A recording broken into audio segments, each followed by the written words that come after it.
بسم اللہ الرحمن الرحیم۔ السلام علیکم۔ سلیمان محمود، آج میں لاہور آیا ہوں۔ ہمارے کزن ہیں، ان کا 40ویں کا ختم تھا، تو ادھر ماشاء اللہ آ رہے ہیں جی ہمارے بڑے ہی نیک اور بڑی نیک شخصیت گجرانوالے کی۔ آج ان کا آپ کو بھی دکھاتے ہیں، خطاب بھی انشاءاللہ ان کا ریکارڈ کروں گا، وہ بھی شیئر کروں گا آپ کے ساتھ، اور جیسے وہ آتے ہیں وہ انشاءاللہ ان کے بھی۔ حضرت علامہ پیر اجمل قادری صاحب ہیں، ARY پہ بھی جیو پہ ان کے بیانات چلتے رہے ہیں، ماشاءاللہ بڑے ہی اچھے مقرر ہیں۔ انشاءاللہ ان کی ریکارڈنگ ہوگی، انشاءاللہ مزہ آئے گا انشاءاللہ، تو دیکھیں گے تو ساتھ میں۔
الحمد لله الذي بالعزة والعلا، والصلاة والسلام على سيد الأنبياء، شمس الضحى بدر الدجى نور الهدى منبع الجود والعطاء. أما بعد، أعوذ بالله السميع العليم من الشيطان الرجيم. بسم الله الرحمن الرحيم.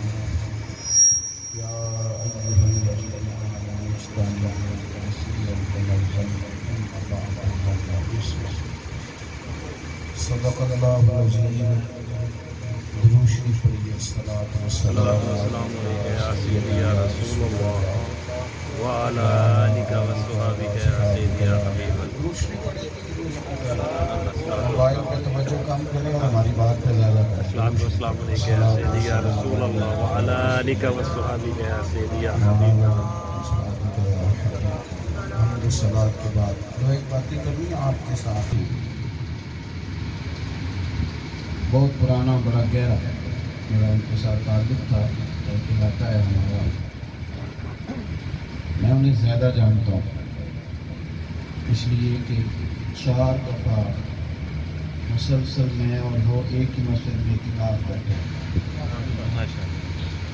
تو چلیں اگر آپ 4 دفعہ میں ملائیں گے تو 40 دن تو ہم نے اکٹھے گزارے، بہت زیادہ قرآن پاک کی تلاوت کرتے ہیں۔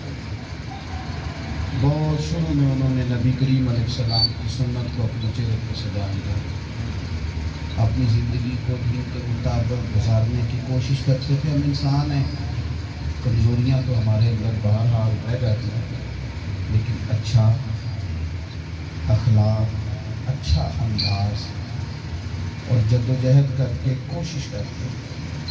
اپنی گلشن کو، اپنی بات کو، اپنی اولاد کو انہوں نے مقدور تھا، اچھے افکار اور اچھی تعلیم سے آراستہ کیا۔ یہ میرے پاس گوائیاں تھیں ان کے لیے جو میں دینا چاہتا تھا۔ میں نے انہیں کمزوری میں بھی دیکھا ہے اور بہت وسعت میں بھی دیکھا ہے، اور میں نے انہیں قریب سے دیکھا ہے۔ میں اللہ کی بارگاہ میں اس بات کا گواہ ہوں کہ وہ نبی کریم صلی اللہ علیہ وسلم سے محبت کرنے والے، کیونکہ میرا بڑا شروع سے ان کو دیکھنا تھا۔ ان کی جو والدہ تھی نا ان بچوں کی، ان کی اہلیہ، ان کو جب میں دیکھتا تھا تو مجھے ایک حدیث بات یاد آتی تھی نبی پاک صلی اللہ علیہ وسلم نے فرمایا جنتی اکثر بھولے بھالے لوگ ہوں گے، بھولے بھالے، تو وہ ساستھی تھی، بھولی بھالی تھی۔ اللہ تبارک و تعالیٰ ان دونوں کی مغفرت فرمائے۔ کچھ لوگوں کے لیے میں کچھ زندگی میں زیادہ مصروف ہو گیا ہوں، صبح شام میں مصروف رہتی ہیں، لیکن کچھ لوگ انسان کو دل کے قریب رہتے ہیں۔ اس دن ان کی والدہ کا انتقال ہوا، اس دن بھی میرا دل بڑا غمزدہ تھا، اور جس دن مجھے ان کے والد کی خبر ملی تو اس شام بھی میں کوئی کام نہیں کر پایا، اس لیے کہ میرے پاس بہت سارا ذخیرہ تھا ان کی یادوں کا، بہت سارے لمحے تھے جو ہم نے ان کی بیٹی کی جب شادی تھی تو شاید وہ ساری چیزیں میرے سامنے تھیں، چھوٹی چھوٹی باتوں پر مجھ سے وہ مشورہ کرتے تھے، یہاں شریعت کیا کہتی ہے، یہاں دین کیا کہتا ہے، کس طرح کرتے ہیں چل سکتے ہیں۔ بس میری دعا ہے اور بڑے دل سے ہے، بڑی گہرائی سے ہے، اور اسی دل سے ہے جس دن سے مجھے پتہ چلا ہے کہ اللہ تبارک و تعالیٰ، میں امید کرتا ہوں کہ رب ان کے حق میں جتنے بھی فیصلے کرے گا نا وہ رحمت والے کرے گا، ان کے ساتھ اللہ تبارک و تعالیٰ کرم والا اور فضل والا سلوک فرمائے گا۔ میں نے ایک آیت قرآن مجید کی اس کا کچھ حصہ پڑھا ہے، وہ ایک آدھ بات میں نے عرض کرنی ہے بس، اور پھر انشاءاللہ دعا کریں گے۔ اللہ تعالیٰ نے نا قرآن مجید میں اچھی سوچیں رکھنے کا حکم دیا،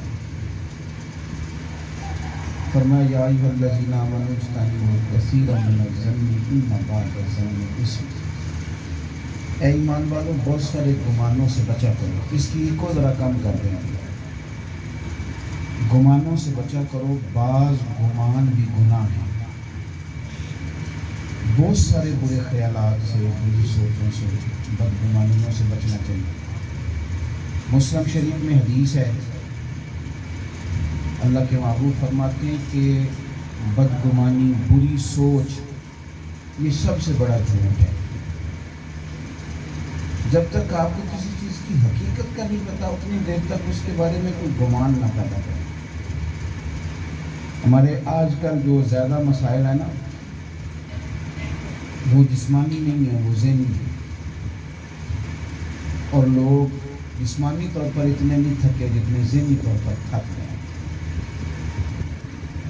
اور ہمارے جو ڈاکٹر ہیں وہ سب سے پہلا مشورہ یہ دیتے ہیں کہ اچھا سوچا کریں، اچھا سوچیں، مثبت سوچیں، مثبت خیالات پیدا کرتے ہیں۔ اچھا گمان حسن ہے دین کا۔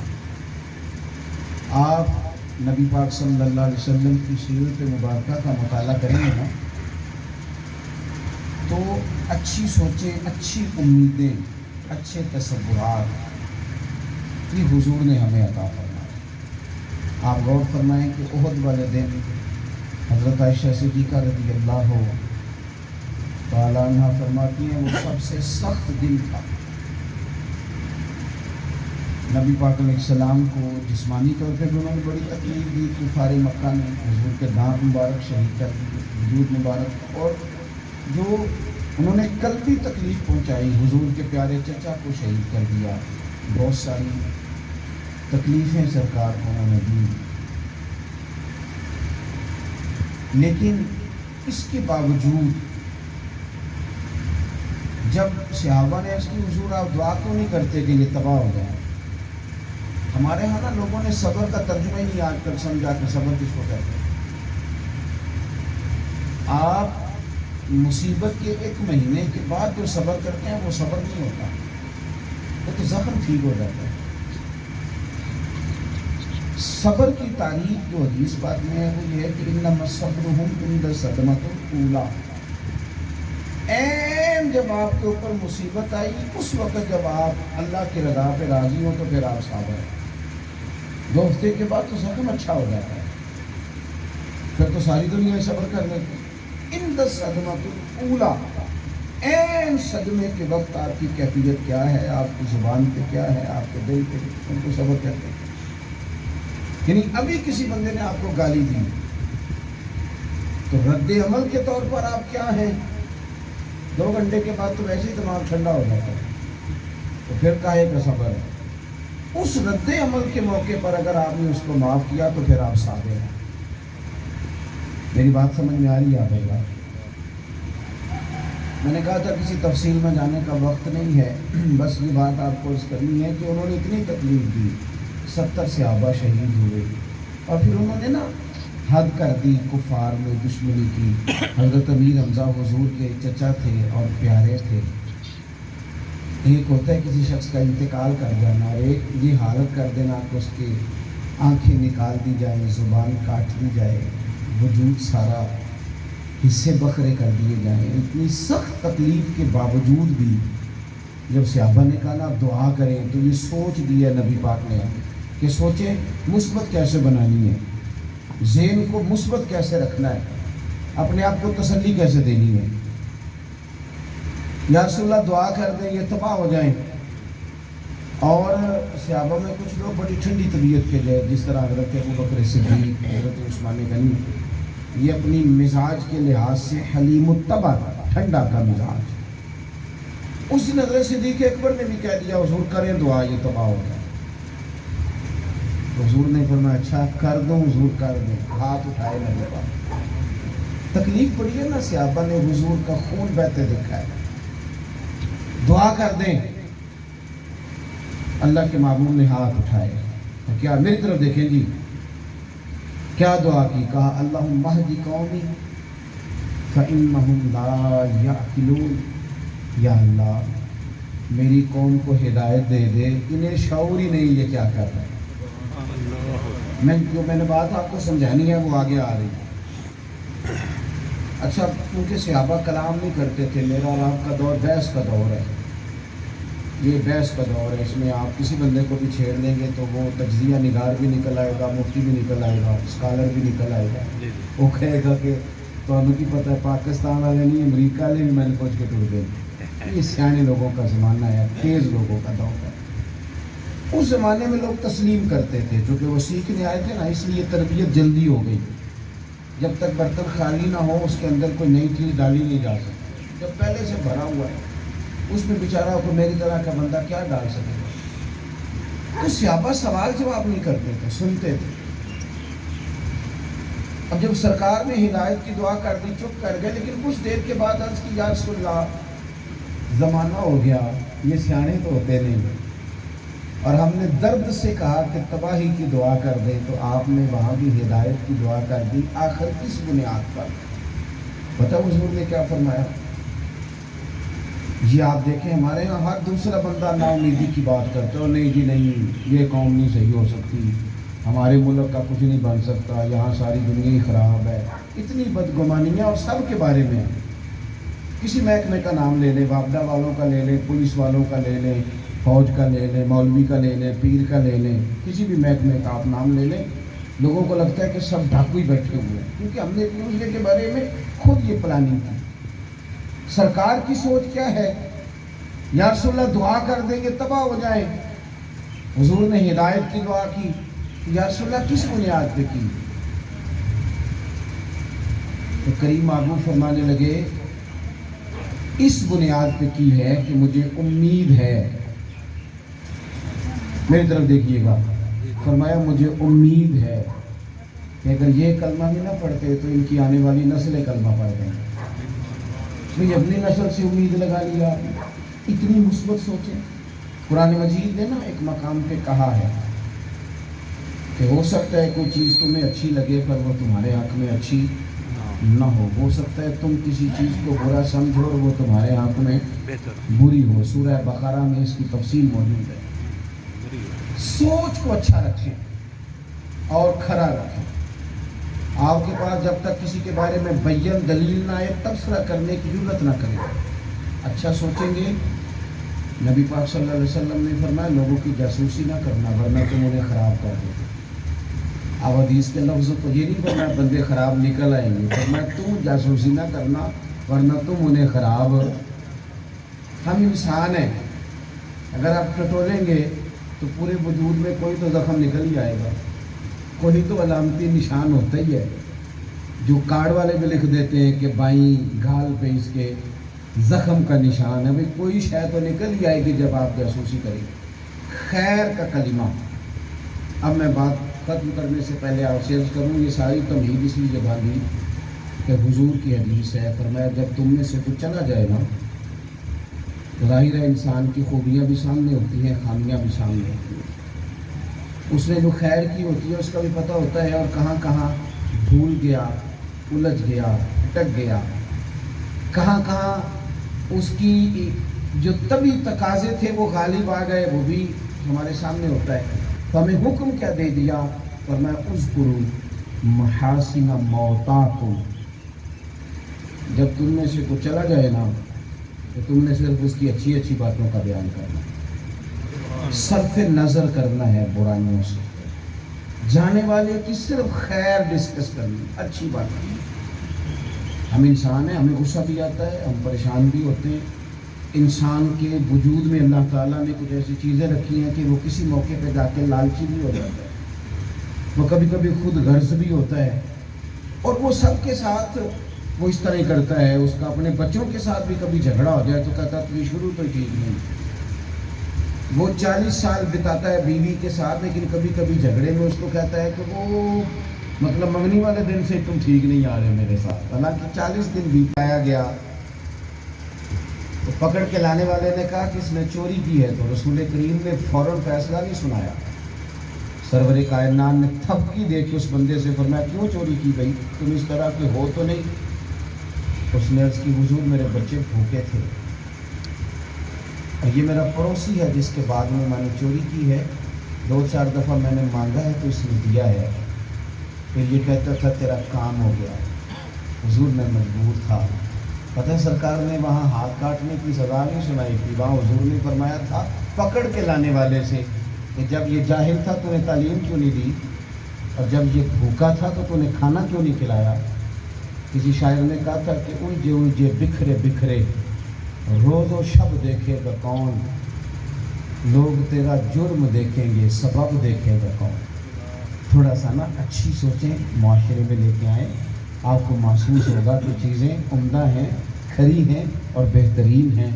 میں جن کے سال ثواب کے لیے آیا ہوں، میری سوچ ان کے بارے میں بڑی ہی صاف ہے، میرا نظریہ ان کے بارے میں بڑا ہی عمدہ ہے. میں نے کہا میں نے 4 اعتکاف ان کے ساتھ کیے ہیں. ہم مل کے ہنستے بھی تھے، اور کبھی کبھی کوئی نعت پڑھتا تھا تو حضور کی یاد میں ہم مل کے روتے بھی تھے. میں نے انہیں اپنے بچے کے پاس ہونے پر ان کے ہاتھ سے مٹھائی بھی کھائی ہے، اور بچے نے کہیں پریشان کیا ہے، کسی جگہ وہ کامیابی سے تھوڑا پیچھے ہٹا ہے، تو میں نے ان کے آنسوؤں کے ساتھ انہیں دعا مانگتے بھی دیکھا ہے. پھر ایک دفعہ گواہی دیتے ہوئے کہتا ہوں مجھے امید ہے رب ان کے حق میں رحمت والے فیصلے کرے گا. اللہ تبارک و تعالیٰ ان کی کامل مغفرت فرمائے. ختم شریف کرو.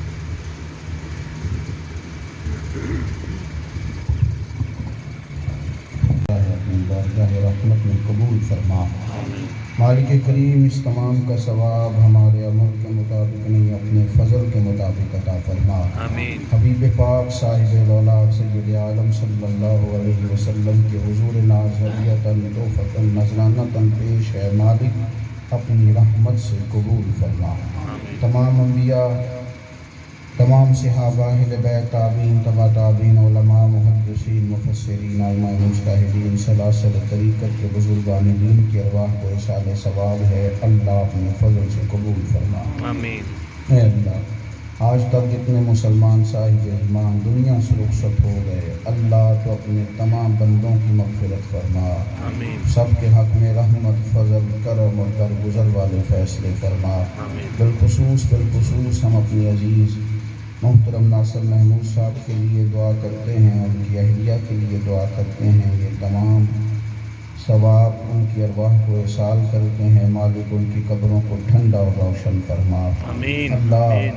دامیں درمیں قدمیں سکھ میں چھوٹی بڑی جو انہوں نے نیکیاں نیکیاں کی ہیں قبول فرما آمین اللہ ان کی چھوٹی نیکیاں بھی بڑی کر کے ان کے لیے ذریعہ نجات بنا دے آمین آمین مالک انسان ہونے کے ناطے عمدن سہون کہیں وہ بھول گئے تو اپنے فضل سے معاف فرما دے آمین اے اللہ نبی کریم صلی اللہ تعالی علیہ وسلم کے نور سے ان کی قبر کو منور فرما دے آمین تا حد نگاہ وسیع فرما دے آمین جنت کے باغوں میں سے ایک باغ بنا دے آمین اللہ قبر کی وحشت سے گھبراہٹ سے بربریت سے انہیں ہمیشہ محفوظ رکھنا مالک جب وہ قبر سے نکلیں تو نامہ اعمال سیدھے ہاتھ میں عطا فرمانا آمین اپنے نیک بندوں کی جماعت میں شامل کرنا آمین اللہ قیامت کی دھوپ جب کڑکتی ہو تو انہیں اپنے عرش کا سایہ نصیب فرمانا آمین اس نفسا نفسی کے عالم میں نبی کریم علیہ السلام کی شفاعت نصیب کرنا آمین نبی رحمت علیہ السلام کے جھنڈے تلے جگہ عطا فرمانا آمین دوزخ کی گرمیوں سے محفوظ رکھنا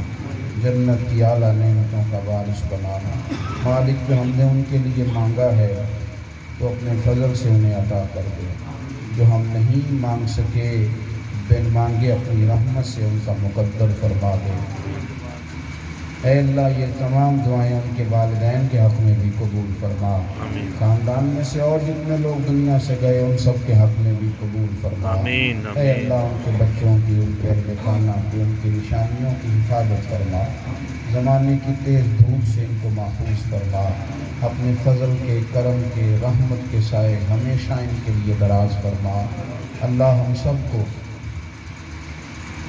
خاتمہ بالخیر بالایمان نصیب فرما آمین زندگی تقوی کے نور والی عطا فرما آمین مالک جو ہم جانتے ہیں سمجھتے ہیں اس پر ہمیں عمل کی بھی توفیق عطا فرما آمین ہمارے لیے عمل کا رستہ آسان فرما آمین اللہم انا نسألک العفو والعافیۃ فی الدین والدنیا والآخرہ آمین اللہم اعنی علی ذکرک و شکرک و حسن عبادتک آمین رب اغفر وارحم وانت خیر الراحمین وصلی اللہ تعالی علی حبیبہ سیدنا و مولانا محمد آمین